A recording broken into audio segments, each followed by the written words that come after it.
Hello friends, welcome to CPC academy. CPC academy में आपका हार्दिक स्वागत है। तो फ्रेंड्स, आज हम करेंगे साइंस के ऑल साइंस के एमसीक्यू की मैं एक सीरीज़ लेके आ रहा हूँ, जिसमें हम क्या करने वाले हैं, आज पार्ट 1 करने वाले हैं। कौन सा हम पार्ट करने वाले हैं? पार्ट 1 करेंगे। अच्छा, इस सीरीज़ के फ़ायदे क्या होंगे वो मैं आपको बताऊँगा। जितने भी आपके कॉम्पिटिशन के एग्ज़ाम हैं, चाहे वो एसएससी हो, यूपीएससी हो, स्टेट एग्ज़ाम हो, कोई सा भी पुलिस हो या पटवारी लेखपाल हो, सारे के जो प्रीवियस ईयर क्वेश्चन हैं उन सबको एक साथ इकट्ठा करके मैं इस तरह की सीरीज़ लेके आया हूँ कि अगर आपको साइंस का क्वेश्चन आपके किसी भी कॉम्पिटिटिव एग्ज़ाम में मिलता है तो एक भी क्वेश्चन नहीं बचेगा। ये इस सीरीज़ की गारंटी है। तो सीरीज स्टार्ट करने से पहले आपने अगर हमारा अभी तक चैनल सब्सक्राइब नहीं किया है तो पहले हमारे चैनल को सब्सक्राइब कर लें और बेल आइकन का बटन जरूर दबाएं, जिससे कि आने वाली लेटेस्ट वीडियो आपको सबसे पहले मिले और आप उसका एग्ज़ाम में बेहतरीन तरीके से लाभ उठा पाएँ। तो एक बार क्या करेंगे, हम ऑल साइंस एमसीक्यू के पार्ट 1 करने वाले हैं। तो टाइम वेस्ट ना करते हुए सीधे चलते हैं हम पहले चैप्टर पर। चैप्टर वाइज में इस लेके आया हूँ। पहला चैप्टर है आपका यांत्रिकी जिसे इंग्लिश में क्या बोलते हैं, मैकेनिज्म बोलते हैं। अब इसके क्या करेंगे हम, पहला क्वेश्चन एमसीक्यू लेंगे हम। तो पहला एमसीक्यू क्वेश्चन है कि वायु की गति मापने का यंत्र है। मतलब जो एक इंस्ट्रूमेंट कौन सा है जो मेज़र है, वो वाइंड स्पीड को जो मापता है वो कौन सा है। तो वायु की गति मापने के यंत्र को क्या बोलते हैं, एनीमोमीटर बोलते हैं। क्या बोलते हैं, एनीमोमीटर बोलते हैं। किसके, वायु की गति मापने के यंत्र को क्या बोलते हैं, एनीमोमीटर। ओके, अब इसके ऑप्शन भी देख लेते हैं। ये तो एनीमोमीटर हमें पता चल गया कि वायु की गति मापी जाती है एनीमोमीटर से। ओडोमीटर क्या होता है, ओडोमीटर से होता है कि दूरी मापने के यंत्र को क्या बोलते हैं, ओडोमीटर कहते हैं। बैरोमीटर किसे बोलते हैं, बैरोमीटर होता है आपका जिसे वायु दाब मापा जाता है। वायु दाब, वायु दाब किससे मापा जाता है, बैरोमीटर से मापा जाता है। और स्पीडोमीटर किसे बोलते हैं, वाहनों की गति, मतलब वाहनों की गति मापने के यंत्र को क्या बोलते हैं, स्पीडोमीटर कहते हैं। तो हमें पता चल गया कि वायु की गति हम मापते हैं एनीमोमीटर से, और ओडोमीटर से दूरी मापने के यंत्र, बैरोमीटर वायुदाब मापने का यंत्र, और स्पीडोमीटर क्या होता है, वाहनों की गति मापने के यंत्र को स्पीडोमीटर कहते हैं। तो इससे क्या हुआ, क्वेश्चन तो एक हुआ, लेकिन हमें 4 चीज़ और पता चल गई कि अगर इन चारों चीज़ों में से कोई भी क्वेश्चन में आ जाए तो हम क्या कर लेंगे, ईजिली सॉल्व कर पाएंगे। तो इस तरह से मैंने एक ये सीरीज क्वेश्चन बनाई है कि क्वेश्चन एक होगा लेकिन उसके चारों ऑप्शन में बताकर चलूँगा कि अगर चारों ऑप्शन में से भी कोई भी क्वेश्चन बन जाता है तो वो क्या हो जाएगा, आपका कवर हो जाएगा इस वीडियो में। तो फ्रेंड्स, वीडियो पूरी देखनी है और चैनल को सब्सक्राइब जरूर, बेल आइकन का बटन जरूर दबाना है, जिससे कि आने वाली लेटेस्ट वीडियो आपको सबसे पहले मिले। तो चलते हैं क्वेश्चन नंबर 2 पर। क्वेश्चन नंबर 2 कहता है कि बारिश की बूंदें किसके कारण गोल होती हैं। तो फ्रेंड्स, बारिश की जो बूंदें होती हैं किसके कारण गोल होती हैं, ये हमारे 4 ऑप्शन हैं। लगातार जो बाष्पीकरण होता है, जल की सैन्यता, या जल का पृष्ठीय तनाव। तो वायु की जो वर्षा की जो बूंदें होती हैं वो गोल होती हैं जल का पृष्ठीय तनाव, मतलब सरफेस टेंशन ऑफ वाटर। किसके कारण होती हैं, सरफेस टेंशन ऑफ वाटर, मतलब जल का पृष्ठीय तनाव। अच्छा, ये तो पूछ लिया कि बारिश की बूंदें किसके कारण गोल होती हैं। अगर आपसे पूछ ले कि साबुन के घोल में बुलबुले साधारण जल से अधिक बड़े बनते हैं, ये भी किसके कारण होता है, ये भी जल का पृष्ठीय तनाव। मैं आपको पृष्ठीय तनाव के 4 बता देता हूँ कि किससे कोई सा भी क्वेश्चन पूछ सकता है। एक तो आपको पता चलेगा कि साबुन के जो घोल के बुलबुले हैं वो साधारण जल से क्या होते हैं, अधिक बड़े बनते हैं। दूसरी चीज़ क्या है कि जो गर्म सूप है वो ठंडे सूप से अधिक स्वादिष्ट लगता है। कौन सा, गर्म सूप, किससे, ठंडे सूप से अधिक स्वादिष्ट लगता है गर्म सूप। उसके बाद पानी के बाहर निकलने पर, पानी से बाहर निकालने पर जो शेविंग ब्रश है कि जो बाल हैं वो आपस में चिपक जाते हैं। मतलब जब भी हम पानी से क्या बाहर निकालते हैं तो जो शेविंग के जो ब्रश के जो बाल होते हैं वो आपस में चिपक जाते हैं, किसके कारण होते हैं, जल के पृष्ठीय तनाव के कारण। ओके, पतली सुई पानी पर तैरती है। तो पतली सुई क्यों तैरती है, पतली सुई पानी पर तैरती है, तो तो ये किसके कारण होता है? जल के पृष्ठीय तनाव के, सरफेस टेंशन ऑफ वाटर के। ओके, और एक चीज़ और याद रखनी है आपकी, स्थिर जल में तेल डालने से मच्छर पानी में डूब जाते हैं। मतलब अगर आप एक पानी है, इसमें अगर आप तेल डाल देते हैं तो जो मच्छर होते हैं वो पानी में क्या होते हैं? डूब जाते हैं। किसके कारण होते हैं? तो ये भी आपका जल का पृष्ठीय तनाव के कारण होती है। तो ये चारों चीज़ आपको ध्यान रखनी है कि गर्म सूप जो है वो ठंडे सूप से अधिक स्वादिष्ट लगता है, पहला। किसके कारण? पृष्ठीय तनाव के कारण। वर्षा की बूंदें गोल होती हैं, किसके कारण? पृष्ठीय तनाव के कारण। पतली सुई जो है आपकी वो पानी में तैरती है, पृष्ठीय तनाव के कारण। और पानी के बाहर निकलने पर जो शेविंग ब्रश के जो बाल होते हैं वो आपस में चिपक जाते हैं। और स्थिर जल में जो तेल डालते हैं तो क्या होता है, हमारा जो मच्छर होते हैं वो पानी में डूब जाते हैं। दूसरी चीज़, और एक साबुन के जो घोल के बुलबुले हैं वो साधारण जल से अधिक बड़े बनते हैं। किसके? जल के पृष्ठीय तनाव के कारण, सरफेस टेंशन ऑफ वाटर। तो ये चीज़ आपको समझ में आ गई होगी। अगर आपसे कोई भी कभी भी सरफेस टेंशन से क्वेश्चन पूछ ले तो एक भी क्वेश्चन नहीं बचेगा। आपको मैंने सारे इसके एग्जाम्पल बता दिए, कुछ भी पूछ सकता है, तो जल का पृष्ठीय तनाव भी आप लगाएंगे। ओके, चलते हैं नेक्स्ट क्वेश्चन पर। सदिश एक भौतिक राशि है जिसमें है द्रव्यमान व आयतन होता है, घनत्व व तनाव होता है, परिणाम और दिशा होती है, और जड़त्व और प्रतिबल होता है। तो जो सदिश राशि होती है, जो वेक्टर होता है, उसमें क्या होता है? द्रव्यमान और आयतन होता है। क्या होता है? द्रव्यमान और आयतन होता है। किसमें? Mass and volume. देखो दो राशि होती हैं, एक तो होती है सदिश, सदिश, और एक होती है आपकी अदिश, एक होती है आपकी अदिश। तो जो सदिश होती है इसमें क्या होता है? परिमाण होता है, सॉरी एक मैंने गलत बता दिया, परिमाण होती है, मैग्नीट्यूड होता है और डायरेक्शन होती है। जिसमें मैग्नीट्यूड मतलब परिमाण और दिशा होती है, उस राशि को हम क्या बोलते हैं? उस राशि को हम बोलते हैं सदिश राशि। और जिसमें न तो परिमाण होता है, न मैग्नीट्यूड होता है और ना ही डायरेक्शन होती है, उसे क्या बोलते हैं हम? अदिश राशि नहीं, सदिश राशि क्या होती है? इसमें परिमाण व दिशा होती है, मैग्नीट्यूड और डायरेक्शन होता है, तो उसे सदिश राशि कहते हैं। और जिसमें केवल परिमाण होता है ना कि डायरेक्शन होती है, उसे क्या बोलते हैं? हम अदिश राशि कहते हैं। ये चीज़ बात आपको समझ गई। अब सदिश राशि क्या होती है, वेक्टर क्या होता है? तो वेक्टर्स में जो जो होती है, एक तो विस्थापन क्या है आपकी, पूछ ले आपसे कि विस्थापन कैसी है, तो विस्थापन आपकी सदिश राशि है। वेग आपकी कैसी राशि है? तो ये भी आपकी वेग, वेलोसिटी भी क्या है आपकी? सदिश राशि है। बल आपकी सदिश राशि है, संवेग आपकी सदिश राशि है, और त्वरण भी आपकी सदिश राशि है।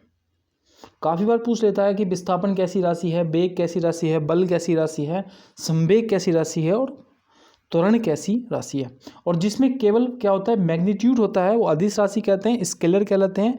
उसमें क्या होता है आपकी? द्रव्यमान कैसी राशि है आपकी? द्रव्यमान। तो द्रव्यमान जो है आपकी ये अदिश राशि है। चाल भी आपकी अदिश राशि है। और आयतन, आयतन भी आपका कैसी राशि है? अदिश राशि है, क्योंकि इसमें भी मैग्नीट्यूड होता है, न और डायरेक्शन नहीं होती है। तापमान, तापमान कैसी राशि है आपकी? तापमान भी आपकी अदिश राशि है। शक्ति, शक्ति भी आपकी अदिश राशि है। ऊर्जा, एनर्जी जो भी है, इसमें भी ये भी अदिश राशि है। दाब भी आपकी अदिश राशि है, और समय भी आपकी अदिश राशि है। तो मैंने इस क्वेश्चन में क्या बताया, उसने पूछा कि सदिश राशि कौन सी है, तो मैंने बताया जिसमें मैग्नीट्यूड होता है और डायरेक्शन होती है, उसमें उसे क्या बोलते हैं आपका? सदिश राशि बोलते हैं। अब मैंने बोला है कि सदिश राशि क्या होता है? जिसमें मैग्नीट्यूड और डायरेक्शन होती है, वो सदिश राशि होती है। विस्थापन, वेग, बल, संवेग और त्वरण कैसी राशि हैं आपकी? सदिश राशि हैं। फिर अदिश राशि क्या होता है? जिसमें मैग्नीट्यूड होता है, मैग्नीट्यूड होता है मतलब परिमाण होता है और डायरेक्शन नहीं होती, वो राशि होती है स्केलर या अदिश राशि। अब अदिश राशि में मैंने आपको क्या बताया कि द्रव्यमान, चाल, आयतन, तापमान, शक्ति, ऊर्जा, दाब और समय कैसी राशि हैं आपकी? अदिश राशि है। तो ये बात आप समझ गए होंगे। चलते हैं नेक्स्ट क्वेश्चन की ओर। नेक्स्ट क्वेश्चन है कि न्यूटन की गति के प्रथम नियम को निम्न में से किस रूप में जाना जाता है? तो न्यूटन की जो गति का प्रथम नियम है वो किस रूप में जाना जाता है, ये पूछा गया है। जड़त्व का सिद्धांत, कारणता का सिद्धांत, स्थिरता का सिद्धांत और सापेक्षता का सिद्धांत। तो जो न्यूटन की गति का प्रथम नियम है वो क्या है आपका, जड़त्व का सिद्धांत है। क्या है आपका, जड़त्व का सिद्धांत है। अच्छा, न्यूटन की गति का जो फर्स्ट लॉ है वो क्या कहता है आपका, पहला नियम क्या कहता है कि कोई वस्तु बिना किसी बाह्य बल के अपनी वर्तमान अवस्था को परिवर्तित नहीं कर सकती।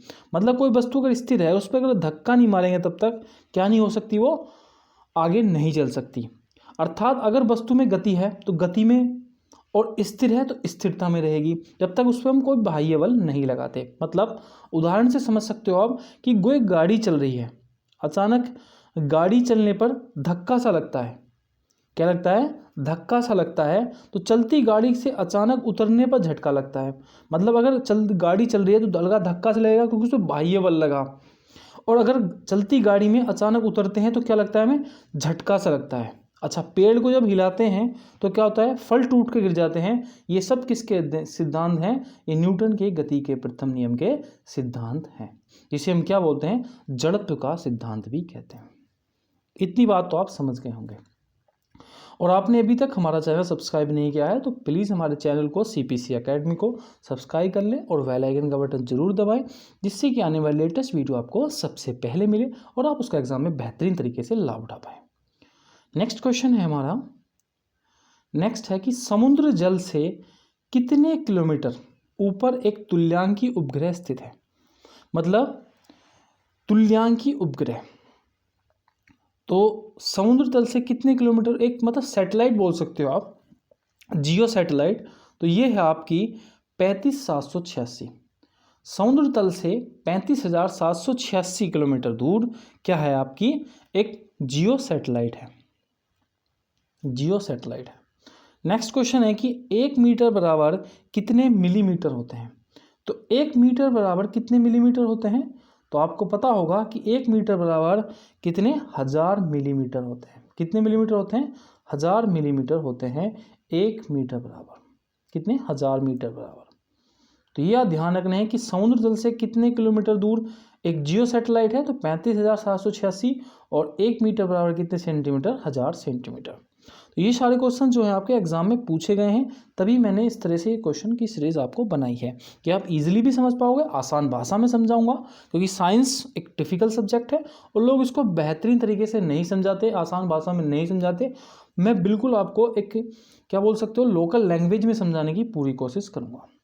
नेक्स्ट है हमारा, आर्द्रता का माप करने के लिए किस उपकरण का प्रयोग किया जाता है। मतलब जैसे कि हम आर्द्रता को मापते हैं, आर्द्रता को मापने के लिए किस उपकरण का प्रयोग किया जाता है, मतलब ह्यूमिडिटी को किस इंस्ट्रूमेंट से मापते हैं। तो इंस्ट्रूमेंट से मापते हैं तो इसका है आपका हाइग्रोमीटर से। किसका, ये थोड़ा प्रिंटिंग मिस्टेक है, ये है हाइग्रोमीटर। तो हाइग्रोमीटर से हम आर्द्रता को मापते हैं। किससे मापते हैं, हाइग्रोमीटर से आर्द्रता को मापते हैं, आर्द्रता को मापते हैं हाइग्रोमीटर से आर्द्रता को। ओके, अब मैं आपको बताता हूँ कि हाइड्रोमीटर किससे मापते हैं। तो इससे मापते हैं घनत्व को, आपेक्षिक घनत्व को मापते हैं हाइड्रोमीटर से। और ओडोमीटर को, ओडोमीटर, अच्छा पायरोमीटर को देख लो आप, पायरोमीटर तो उच्च तापमान को मापते हैं आपका, हाई टेम्परेचर को किससे, पायरोमीटर से। उच्च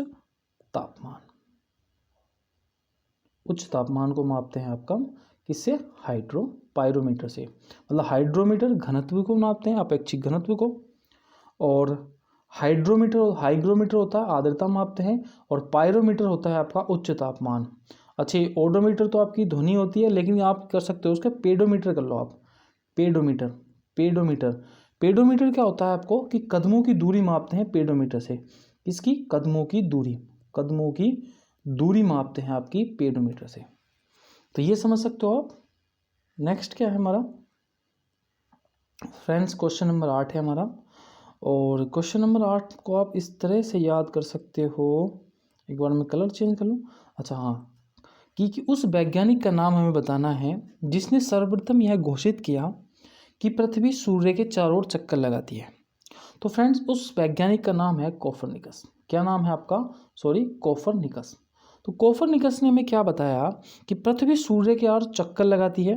ये बात सबसे पहले में कोपरनिकस ने बताई थी। हालांकि जो गैलीलियो ने था, इसने सबसे पहले ये बात बताई थी। गैलीलियो ने सबसे पहले खगोलदर्शी बनाया था। कौन सा? गैलीलियो क्या है, देखो मैं आपको बता रहा हूँ कि सबसे पहले जो बताया, घोषित किया था कि सूर्य की ओर चक्कर लगाता है, ये बात बताई थी कोपरनिकस ने। ओके। और गैलीलियो ने क्या बताया कि सब गैलीलियो ने हमें खोज दी खगोलदर्शी की, मतलब कोई छोटी छोटी चीज़ों को हम देख सकते हैं। तो खगोलदर्शी की जो खोज करी थी वो किसने की थी? गैलीलियो ने। और न्यूटन ने हमें क्या दिया? बल की गति के 3 नियम दिए हैं न्यूटन ने। कि न्यूटन ने हमें क्या दिया? बल की गति के 3 नियम दिए हैं। बल की गति के 3 नियम दिए हैं आपका न्यूटन ने। ओके, नेक्स्ट क्वेश्चन में चलते हैं। थोड़ा मैं इसको बड़ा कर लेता हूँ, बस थोड़ा ज़्यादा बड़ा हो गया। हाँ, तो नेक्स्ट क्वेश्चन हमारा क्वेश्चन नंबर 9। क्वेश्चन नंबर 9 क्या कहता है कि एक पिंड जल में 4 डिग्री सेंटीग्रेड पर तैरता है। मतलब कोई पिंड है वो जल में 4 डिग्री सेंटीग्रेड पर तापता है, तैरता है। मतलब यदि तापमान 100 डिग्री सेंटीग्रेड कर दें, यदि तापमान जो है आपका वो 100 डिग्री सेंटीग्रेड कर दें तो पिंड क्या होगा? पहली चीज़ है कि डूब जाएगा, मुफ्त रूप में तैरता रहेगा, मतलब उस पर कोई फर्क नहीं पड़ेगा, वो तैरता रहेगा। उसका कुछ ना कुछ भाग जो है आपका वो जलमग्न हो जाएगा, या उसकी स्थिति में कोई परिवर्तन नहीं होगा। तो इसका जो आंसर होगा, उसका जो कुछ भाग होगा वो जलमग्न होगा। मतलब कोई पिंड है, उसको हम 4 डिग्री सेंटीग्रेड में क्या है, गर्म करते हैं, तो उस पर क्या परिवर्तन होगा? उसका कुछ भाग जो है आपका भाग जलमग्न हो जाएगा। अब 4 डिग्री सेंटीग्रेड जो होता है, इस पे जो जल का टेम्परेचर होता है 4 डिग्री सेंटीग्रेड पर जल का घनत्व सर्वाधिक होता है। परंतु तापमान बढ़ने से क्या होता है, आपका जो घनत्व होता है हमारा वो कम होने लगता है। अतः जब जल का घनत्व कम हो जाएगा, जिसके कारण क्या होती है, उसका कुछ ना कुछ भाग जो होगा आपका डूब जाएगा। नेक्स्ट क्वेश्चन हमारा नेक्स्ट है कि चंद्रमा के प्रकाश को धरती पर आने में कितना समय लगता है। तो चंद्रमा के जो प्रकाश है उसको धरती पे आने पर कितना समय लगता है, ये क्वेश्चन काफ़ी बार पूछा गया है। तो 1 मिनट 3 सेकंड लगते हैं आपका चंद्रमा के प्रकाश को धरती पर आने पर। अच्छा, चंद्रमा से जो पृथ्वी की दूरी है वो कितनी है? 3,84,000 किलोमीटर है। कितनी? 3,84,000 किलोमीटर है। और आप सबको पता है कि प्रकाश की चाल कितनी होती है? तो प्रकाश की चाल होती है 3 लाख किलोमीटर। 3 लाख किलोमीटर, इतनी प्रकाश की चाल किलोमीटर प्रति सेकंड होती है। और जब हम 3,84,000 को जब हम 3 गुणा से भाग करते हैं तो ये 1.28 सेकंड मतलब आता है, मतलब 1 मिनट 3 सेकंड के इक्वल।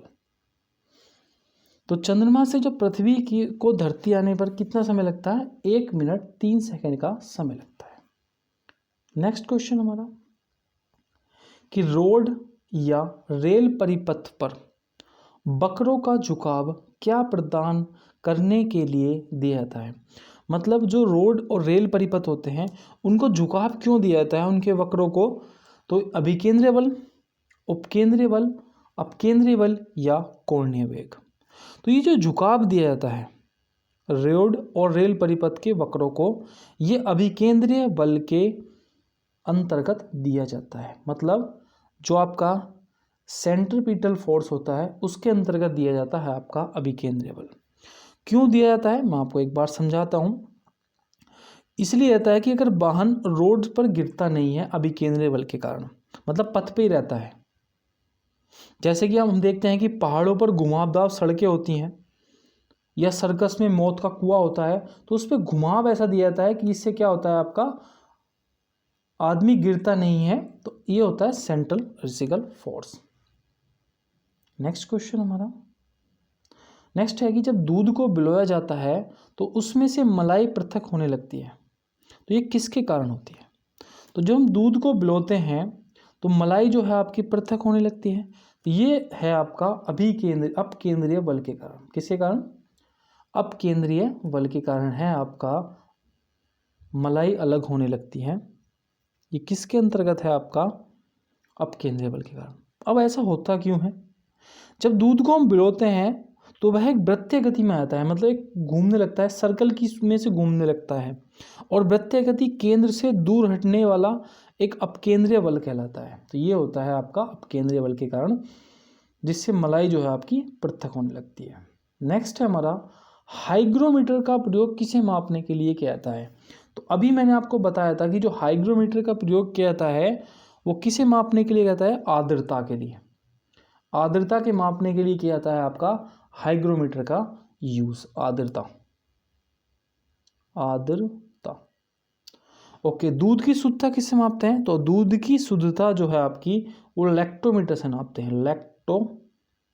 लैक्टोमीटर। नेक्स्ट क्वेश्चन क्या है हमारा, कि पृथ्वी के किस भाग पर जी का मान अधिकतम होता है? तो जो पृथ्वी का जो गुरुत्वीय त्वरण है, इसका मान जो होता है आपका वो ध्रुवों पर अधिकतम होता है। कहाँ पर अधिक होता है आपका? ध्रुवों पर अधिकतम होता है। कहाँ पर? ध्रुवों पर अधिकतम होता है। किसका मान?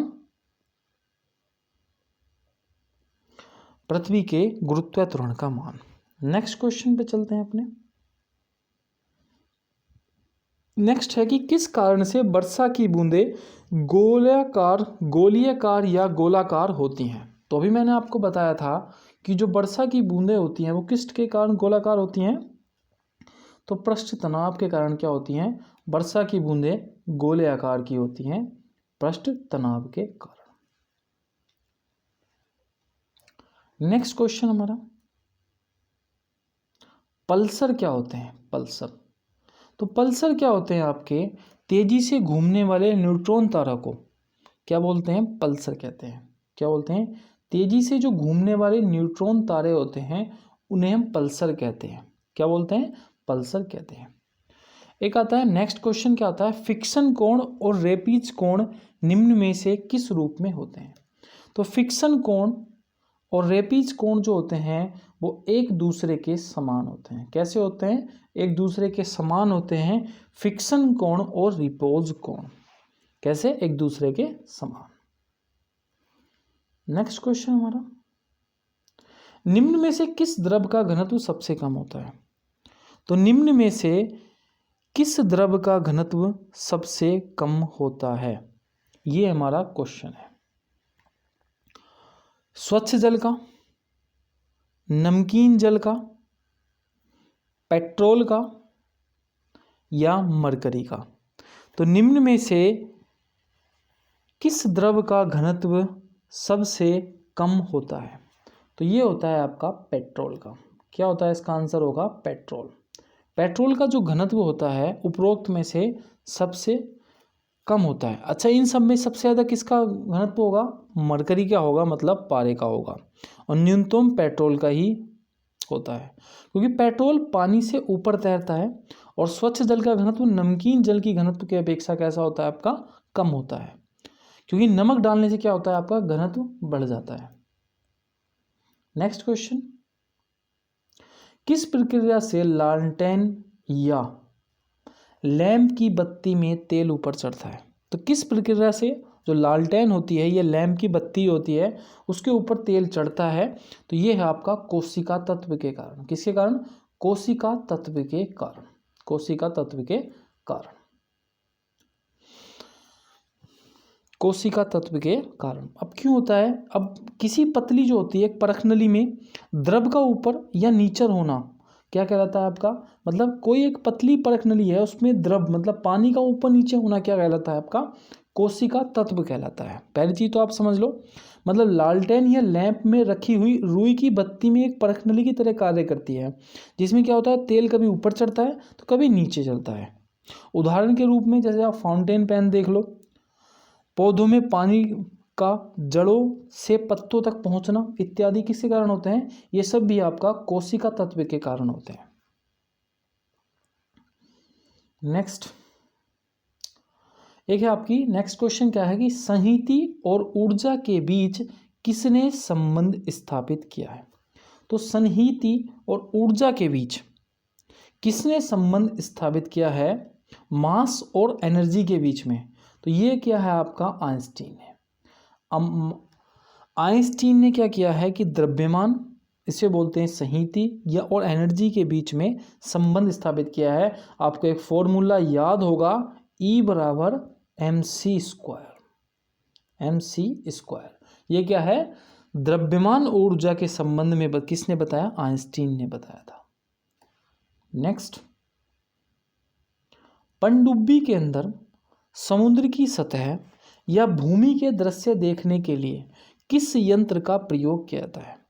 तो मतलब पनडुब्बी के अंदर समुद्र की सतह या भूमि के दृश्य देखने के लिए किस यंत्र का प्रयोग किया जाता है? तो उस यंत्र का नाम है आपका पेरिस्कोप। क्या नाम है उसका? पेरिस्कोप।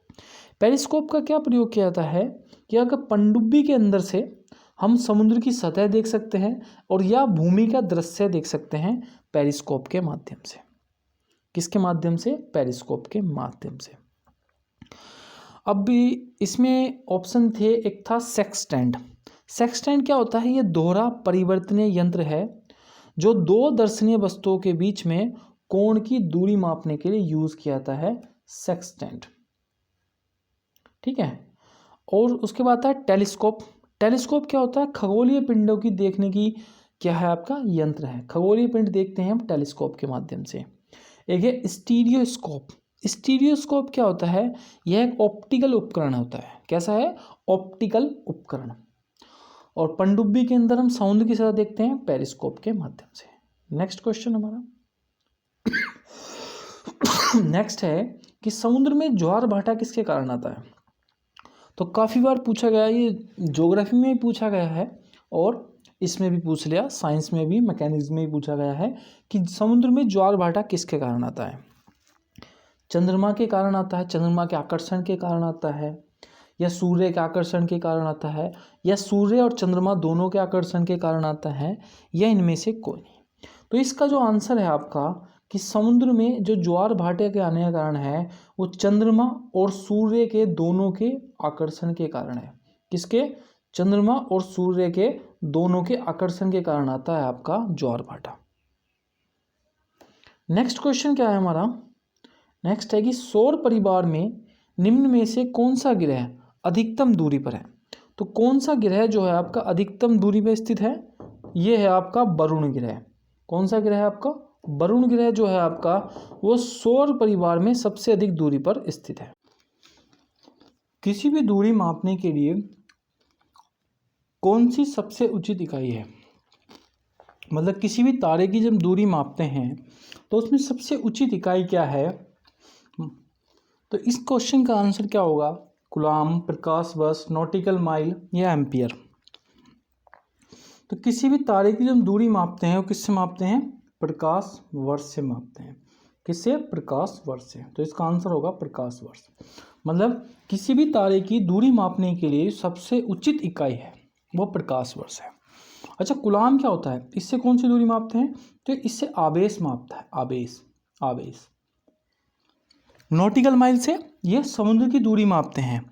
और विद्युत धारा का मात्रक क्या है आपका? विद्युत धारा का, तो ये है आपका एम्पियर है। विद्युत धारा का मात्रक है आपका एम्पियर।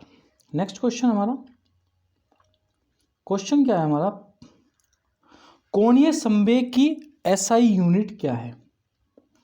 कोणीय संवेग की जो एसआई यूनिट क्या है? रेडियन प्रति सेकंड स्क्वायर, किलोग्राम प्रति metre square, kilogram metre square प्रति सेकंड, या रेडियन बटे सेकंड। तो इसका मात्रक है किलोग्राम मीटर स्क्वायर प्रति सेकंड। क्या है? कोणीय संवेग की किलोग्राम मीटर स्क्वायर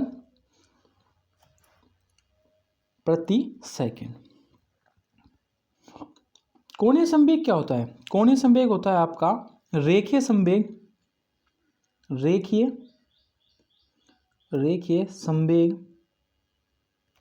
रेखीय संवेग गुणा लंबत दूरी उसकी। कितनी? उसकी लंबत दूरी, यही कहलाता है आपका कोणीय संवेग। क्या कहलाता है आपका? कोणीय संवेग कहलाता है। नेक्स्ट हमारा, अच्छा नेक्स्ट क्वेश्चन है हमारा कि पानी के गिलास में तैर रहा बर्फ का टुकड़ा पूरी तरह अगर पिघल जाए तब पानी का स्तर क्या होगा। तो अगर कोई पानी में क्या हो जाए कि बर्फ में का टुकड़ा जो है, मैं अगर कोई ग्लास है उसमें कोई पानी का टुकड़ा जो है आपका, ये पानी का टुकड़ा पड़ा है और ये सब क्या है, इसमें पानी पानी है। अब ये पानी का टुकड़ा पिघल जाए और ये भी ऐसा ही हो जाए तो बर्फ़ का क्या होगा, उसमें क्या स्तर होगा पानी का स्तर उतना ही रहेगा। कितना रहेगा, जितना पहले था। क्योंकि जब बर्फ़ का टुकड़ा पड़ा था इसमें, ये जो पड़ा था इसने भी उतना स्थान घेर रखा था और पानी जब ये पिघला तो उसने भी इतना स्थान घेरा। तो इस क्वेश्चन का आंसर क्या होगा आपका, यही रहेगा। मतलब जल का स्तर कैसा होगा आपका, समान रहेगा। नेक्स्ट क्वेश्चन हमारा, सौर प्रणाली की खोज किसने की।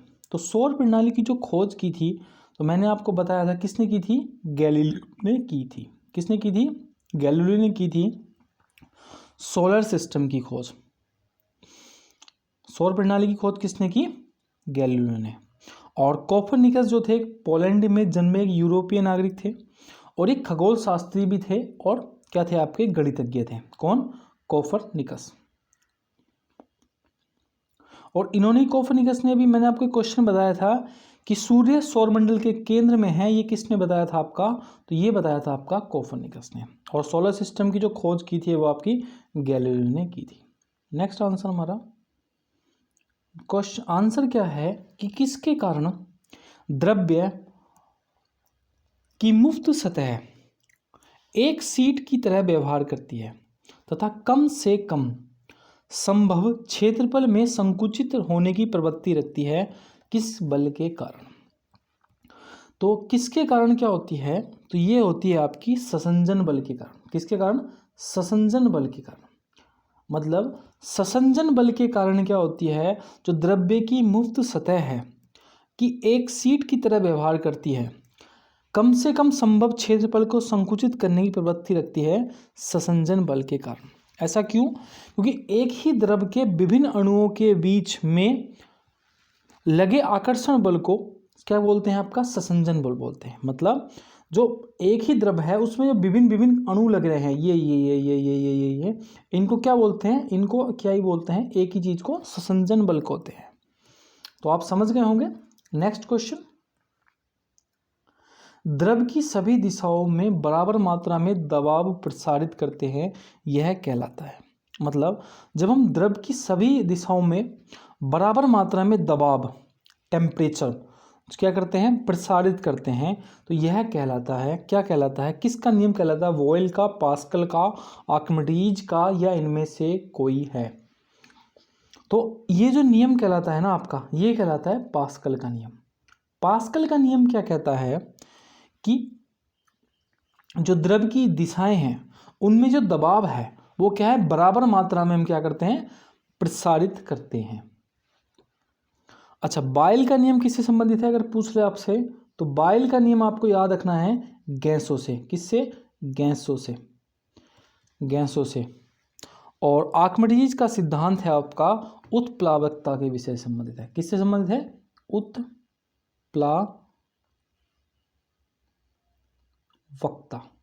उत्प्लावकता से संबंधित है आपका आर्किमिडीज का सिद्धांत।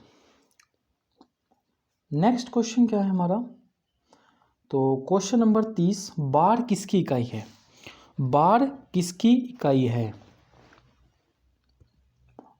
हुज यूनिट इज बार। तो ऊष्मा की, धारा की, तापक्रम की, या वायुमंडलीय दाब की। तो बार जो है आपकी किसकी इकाई है, वायुमंडलीय दाब की। किसकी, वायुमंडलीय दाब की। क्योंकि देखो ऊष्मा की इकाई क्या होती है, जूल होती है। और धारा किसकी, तापक्रम की इकाई क्या होती है, सेल्सियस को हम टेम्परेचर नापते हैं। और विद्युत धारा की जो होती है एम्पियर होती है। नेक्स्ट क्वेश्चन हमारा, बहुत ही अल्प समय अंतराल में शुद्धता से मापा जाता है। तो बहुत ही अल्प समय अंतराल में शुद्धता से मापा जाता है, क्या मापा जाता है, तो जो बहुत ही अल्प समय अंतराल को शुद्धता से मापते हैं प्रमाणिक घड़ियों द्वारा। किससे मापते हैं, प्रमाणिक घड़ियों द्वारा बहुत ही अल्प समय अंतराल को शुद्धता से मापते हैं।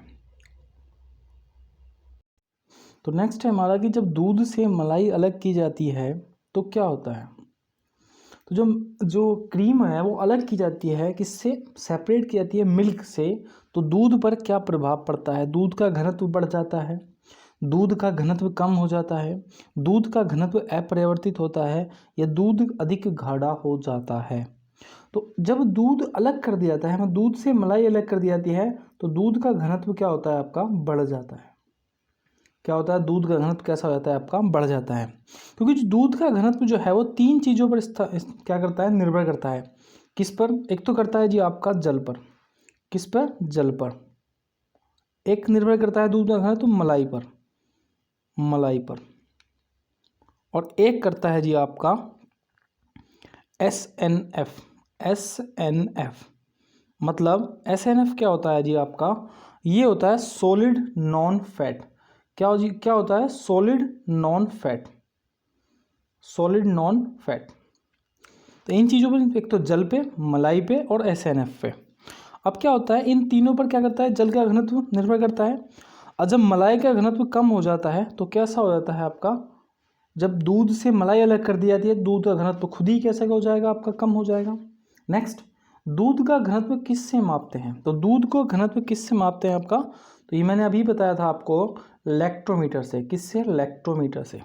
लैक्टोमीटर से क्या होता है आपका, दूध का घनत्व मापते हैं। अच्छा, हाइड्रोमीटर से क्या होता है, हाइड्रोमीटर क्या होता है आपका, हाइड्रोमीटर से मापते हैं अपेक्षित घनत्व। बैरोमीटर से वायुदाब मापते हैं। और आर्द्रता मापी या हाइग्रोमीटर किसका प्रयोग किया जाता है आपका, आर्द्रता मापी का लिए, आर्द्रता मापने के लिए हाइग्रोमीटर या आर्द्रता मापी का। तो लैक्टोमीटर दूध की शुद्धता मापने के लिए, दूध का घनत्व मापने के लिए, हाइग्रोमीटर अपेक्षित घनत्व मापने के लिए, आर्द्रता मतलब हाइग्रोमीटर या आर्द्रता मापने के लिए, ह्यूमिडिटी मापने के लिए, और वायुमंडलीय दाब मापने के लिए किसका, वायुदाब मापने के लिए बैरोमीटर का यूज करते हैं। नेक्स्ट हमारा, कैल्शियम जल की सतह पर तैरता है, क्यों, क्योंकि कैल्शियम जल से हल्का होता है इसलिए तैरता है। कैल्शियम की सतह पर हाइड्रोजन के बुलबुले चिपकने लगते हैं। या कैल्शियम का द्रव्यमान कैसा होता है आपका, कम होता है। क्यों तैरता है कैल्शियम, तो कैल्शियम इसलिए तैरता है कि कैल्शियम जो होता है आपका वो जल से हल्का होता है। किससे हल्का होता है, कैल्शियम जल से हल्का होता है आपका कैल्शियम, इसलिए ये तैरता है। कैल्शियम का घनत्व जल के घनत्व से कम होता है, इसलिए कैल्शियम जल पर तैरता है। नेक्स्ट हमारा, पानी का घनत्व कितना होता है, तो पानी का जो घनत्व है वो 1 ग्राम सेंटीमीटर की घात क्यूब होती है। कितना, पानी का घनत्व कितना होता है आपका, 1 ग्राम सेंटीमीटर क्यूब। द्राव की मानक अंतर्राष्ट्रीय इकाई क्या है, तो दाब को मापते हैं हम पास्कल से। दाब की मानक अंतर्राष्ट्रीय जो इकाई है वो क्या है आपकी, पास्कल। अच्छा, न्यूटन को किस, तो न्यूटन से मापते हैं आपका हम बल को, बल को। किलो कैलोरी मतलब, किलो कैलोरी मतलब ऊष्मा, ऊष्मा को क्या पे नापते हैं आपका, किलो कैलोरी में। और जूल को कार्य में। तो न्यूटन को बल का मात्रक न्यूटन है, ऊष्मा को किलो कैलोरी में, और दाब का मात्रक आपका पास्कल है, और कार्य का मात्रक आपका जूल है। नेक्स्ट हमारा, जल का क्वथनांक कितना होता है, तो जल का जो क्वथनांक होता है वो कितना होता है आपका, वो होता है 100 डिग्री सेंटीग्रेड। मतलब 100 डिग्री सेंटीग्रेड तो आपको क्या कर सकते हो, बॉईल कर सकते हो पानी को। या आप पूछ सकते हो कि बॉइलिंग पॉइंट कितना होता है वाटर का, तो आप बताओगे 100 डिग्री सेंटीग्रेड। अगर जमांक बिंदु पूछें, जमांक मतलब जिस पे जम जाता है, तो वो होता है आपका 0 डिग्री सेंटीग्रेड। कितना, 0 डिग्री सेंटीग्रेड पर आपका क्या होता है, जल जम जाता है। नेक्स्ट, ऊर्जा के अनवीनीकरणीय स्रोत का उदाहरण क्या होता है, तो ऊर्जा के अनवीनकरणीय स्रोत का जो उदाहरण होता है वो क्या होता है, तो होता है आपका हवा, कोयला, जल, इनमें से कोई नहीं।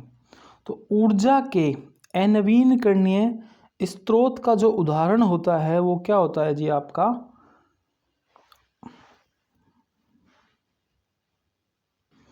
हाँ जी, तो नवीनकरणीय क्या होता है, एक तो होता है आपका रिसाइवेबल, मतलब जिसे दूसरी बार इस्तेमाल कर सकते हैं, तो वो होता है नवीनकरणीय स्रोत, और एक होता है अनवीनकरणीय स्रोत। नवीनकरणीय स्रोत मतलब जिन ऊर्जा स्रोतों को रिसाइकिल किया जा सकता है, मतलब दोबारा से उन्हें बनाया जा सकता है, ऐसी हवा हो गई, इन्हें रिसाइकिल किया जा सकता है, शुद्ध करी जा सकती है, जल हो गया, ये सब क्या है, नवीनकरणीय स्रोत हैं। और अनवीनकरणीय स्रोत मतलब जिन ऊर्जा स्रोतों की समाप्ति पर उन्हें फिर से प्राप्त करने पर हजारों वर्ष लगे, उन्हें क्या है आपका अनवीनकरणीय स्रोत कहते हैं। तो आप समझ सकते हो हवा को क्या कर सकते हैं हम, मिलती है, जल भी मिलता है, तो इसमें एक आंसर बचता है आपका कोयला। कोयला क्या है, अनवीनकरणीय स्रोत है, मगर कोयला खत्म हो जाए तो हजारों वर्षों बाद जाके कहीं कोयला मिलेगा, जीवाश्म से कोयला बनता है, तो इसका आंसर क्या हो जाएगा आपका कोयला हो जाएगा। नेक्स्ट क्वेश्चन है हमारा, कतरनी तनाव को मापा जाता है। तो कतरनी तनाव को मापा जाता है, किससे मापा जाता है आप कतरनी तनाव को, पास्कल से, रेडियन से, डिग्री या कैंडेला से। तो कतरनी तनाव को मापते हैं हम रेडियन से, किससे, कतरनी तनाव को रेडियन से मापते हैं। अच्छा, पास्कल से, मतलब पास्कल से दाब किससे मापते हैं, दाब पास्कल से मापते हैं, और कतरनी तनाव रेडियन से। ओके, डिग्री, डिग्री पता है आपको, कोण का माप, कोण, उसके कोण को मापते हैं डिग्री में। और कैंडेला क्या होता है, ज्योति फ्लस्क, ज्योति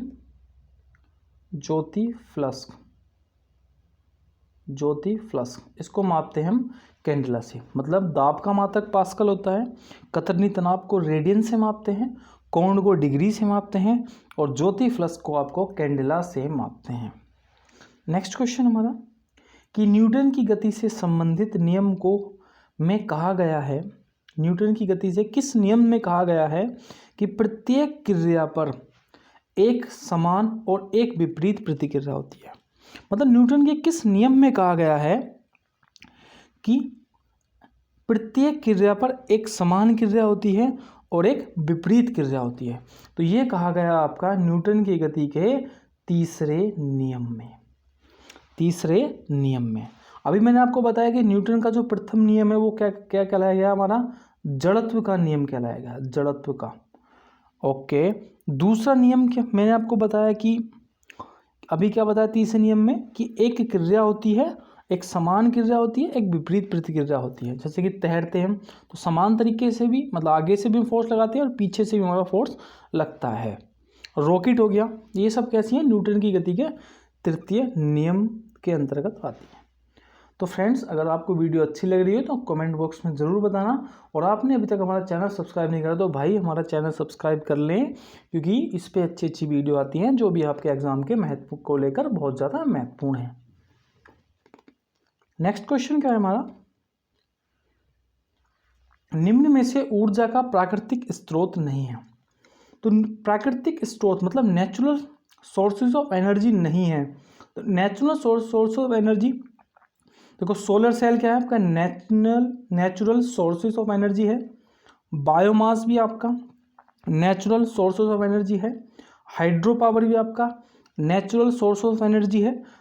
पर बैटरी क्या है आपका, ये आपका प्राकृतिक स्रोत नहीं है, मतलब नेचुरल सोर्सेज ऑफ एनर्जी नहीं है। निम्न में से, नेक्स्ट क्वेश्चन, निम्न में से कौन सा आपका क्षयकारी बल है। तो निम्न में से कौन सा आपका क्षयकारी बल है, घर्षण बल, चुंबकीय बल, या इनमें से कोई नहीं। तो घर्षण बल जो है आपका, ये आपका क्या नहीं है, क्षयकारी बल नहीं है, क्योंकि घर्षण बल को विरोधी बल भी कहते हैं, और क्षयकारी बल के नाम से भी जाना जाता है आपको घर्षण बल को, किसके, विरोधी बल के नाम से भी और क्षयकारी बल के नाम से भी घर्षण बल को मापा जाता है। नेक्स्ट क्वेश्चन क्या है हमारा, पवन की गति मापने के लिए किस उपकरण का इस्तेमाल किया जाता है। मतलब वो इंस्ट्रूमेंट कौन सा है जिससे मेजर की जाती है बाइंड स्पीड। तो हवा को किस गति से मापते हैं, किससे मापते हैं, ये पूछा है इसने। तो हाइड्रोमीटर, बैरोमीटर या एनीमोमीटर। तो अभी मैंने आपको बताया था कि हाइग्रोमीटर किससे मापते हैं, अपेक्षित आर्द्रता को, और बैरोमीटर वायु दाब को मापने के लिए किया जाता है, और एनीमोमीटर का यूज़ क्या किस लिए किया जाएगा, फिर किसके लिए? हवा को मापने के लिए, पवन की गति को मापने के लिए। तो इसका आंसर क्या हो जाएगा आपका? एनीमोमीटर हो जाएगा। किसका? इसका आंसर। नेक्स्ट हमारा, एक प्रकाश वर्ष किसके बराबर होता है? तो एक प्रकाश वर्ष किसके बराबर होता है, ये हमारा आंसर है। तो इसका आंसर क्या होगा? 9.5 गुणा 10⁻12 मीटर के बराबर होगा आपका एक प्रकाश वर्ष। तो अभी मैंने आपको बताया था कि प्रकाश की निर्वात में चाल कितनी होती है? ये होती है जी 3 लाख किलोमीटर। 3 लाख किलोमीटर होती है। और एक वर्ष में जो सेकंड होती हैं वो कितनी होती हैं एक ईयर में? तो एक ईयर में अगर सेकंड की बात करूँ तो 3600 सेकंड गुणा 24 घंटे होते हैं। और दिन कितने होते हैं आपके? कितने? 365 दिन होते हैं। तो ये होती हैं एक वर्ष में सेकंड। अब आप इन सब की गुणा कर लेंगे तो यही आएगा आपका 9.5 गुणा 10⁻12 मीटर। तो इसका आंसर क्या हो जाएगा? यही हो जाएगा। नेक्स्ट क्या है कि एक बर्फ और जल से भरे कटोरे को ठीक 0 डिग्री सेल्सियस पर रखने पर उनमें क्या परिवर्तन होगा? मतलब एक बर्फ और जल से भरा कटोरे को ठीक 0 डिग्री सेल्सियस पर रखने पर उनमें क्या परिवर्तन होगा? तो क्या होगा? सारा बर्फ पिघल जाएगा, सारा जल बर्फ में बदल जाएगा, कोई परिवर्तन नहीं होगा, थोड़ा सा बर्फ पिघल जाएगा। देखो अब क्या हुआ, एक बर्फ है और जल से भरे कटोरे को 0 डिग्री सेंटीग्रेड पर, क्यों मैंने बताया कि 0 डिग्री पे क्या है? जल का हिमांक बिंदु है, जमांक बिंदु है। तो जब पहले से बर्फ जम रही है तो क्या होगा? कोई परिवर्तन नहीं होगा। क्या होगा? कोई परिवर्तन नहीं होगा। नेक्स्ट क्वेश्चन, ग्रह टिमटिमाते क्यों नहीं हैं? ग्रह जो है आपके क्यों नहीं टिमटिमाते? तो इसका क्या है? यह निरंतर तीव्रता के प्रकाश का उत्सर्जन करते हैं इसलिए नहीं टिमटिमाते, या पृथ्वी से इनकी दूरी समय के साथ बदलती है इसलिए नहीं टिमटिमाते, या यह पृथ्वी के करीब है इसके कारण प्रकाश का अधिकांश भाग हमें प्राप्त हो जाता है जिसके फलस्वरूप प्रकाश उत्सर्जन में मामूली सा परिवर्तन होता है जो ध्यान योग्य नहीं है। नेक्स्ट, पृथ्वी से इनकी दूरी बहुत अधिक है जिसके कारण प्रकाश का उत्सर्जन कम हो जाता है इसलिए जो है ग्रह टिमटिमाते नहीं है। तो अगर आपको इस क्वेश्चन का आंसर ना भी याद हो तो एक पॉजिटिव अप्रोच भी लगा सकते हो आप कि इससे हो सकता है, जैसे इसका आंसर क्या है आपका? इसका आंसर है सी, कि यह पृथ्वी के करीब है जिसके कारण क्या होता है? प्रकाश का अधिकांश भाग हमें प्राप्त हो जाता है जिसके फलस्वरूप प्रकाश का उत्सर्जन में मामूली सा परिवर्तन होता है जो हमारे क्या होता है? ध्यान में नहीं आता। तो इसका आंसर हो जाएगा आपका C. C is the answer of this question. Next question is, प्रकाश वर्ष किसकी इकाई है? तो प्रकाश वर्ष अभी मैंने बताया आपको दूरी को किससे मापते हैं? प्रकाश से। तो दूरी की इकाई है प्रकाश वर्ष। किसकी? प्रकाश वर्ष। नेक्स्ट, क्योंकि अंतरिक्ष में आकाशीय पिंडों की दूरी मापने के लिए प्रकाश वर्ष इकाई का प्रयोग किया जाता है, ये भी आप समझ सकते हो। ऊंचाई पर जाने पर जल का क्वथनांक कम हो जाता है, क्यों?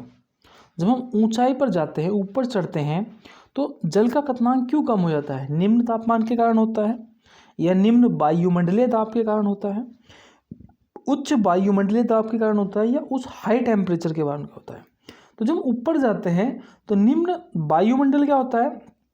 कम होने लगता है जिससे जल का क्वथनांक भी क्या होता है आपका? कम हो जाता है। ये बात आप समझ सकते हो, क्योंकि जब हम जाते हैं तो क्या होता है, तुम्हें पता ही है कि वायुमंडल कम होता है। जितने ऊपर चलेंगे हम वायुमंडल क्या होता है? ऑक्सीजन कम होती चली जाती है जिससे कारण क्या होता है? जल का क्वथनांक भी आपका कम होने लगता है। नेक्स्ट क्वेश्चन हमारा, और इस वीडियो के लास्ट क्वेश्चन है आपके 49 और 50। सफ़ेद कोयला क्या है आपका? तो सफ़ेद कोयला क्या होता है आपका? ये क्वेश्चन में पूछा गया है। यूरेनियम होता है, या हीरा होता है, बर्फ़ होता है, इनमें से कोई नहीं। तो सफ़ेद कोयले को हम क्या बोलते हैं? इनमें से कोई नहीं इसका आंसर होगा, क्योंकि सफ़ेद कोयला होता है आपका जल विद्युत। जल विद्युत क्या है आपका? सफ़ेद कोयला है। क्या है? सफ़ेद कोयला है आपका जल विद्युत। नेक्स्ट, न्यूटन की गति का प्रथम नियम की अवधारणा किससे संबंधित है? तो मैंने अभी आपको बताया था कि न्यूटन की गति का जो फर्स्ट लॉ है वो जड़ता से संबंधित है। किससे? जड़ता के नियम कहते हैं न्यूटन की गति का प्रथम नियम। तो फ्रेंड्स, आज की वीडियो हम क्या रखते हैं, इस पार्ट 1 को इतना ही रखते हैं, क्योंकि 50 क्वेश्चन हमें कवर करने होते हैं। पार्ट 2 लाएंगे, उसमें 50 क्वेश्चन होंगे। हम चैप्टर वाइज कवर कर रहे हैं। और आपको वीडियो कैसी लगी, फर्स्ट ऑफ ऑल आपको ये बताना है। और वीडियो में क्या क्या आपको खामियां लगी ये भी आपको कमेंट बॉक्स में बताना है। और चैनल को लाइक करना है और सब्सक्राइब करना है। तो इसी के साथ बिना टाइम वेस्ट किए हम चलते हैं, आपसे लेते हैं विदा। जय हिंद, जय भारत।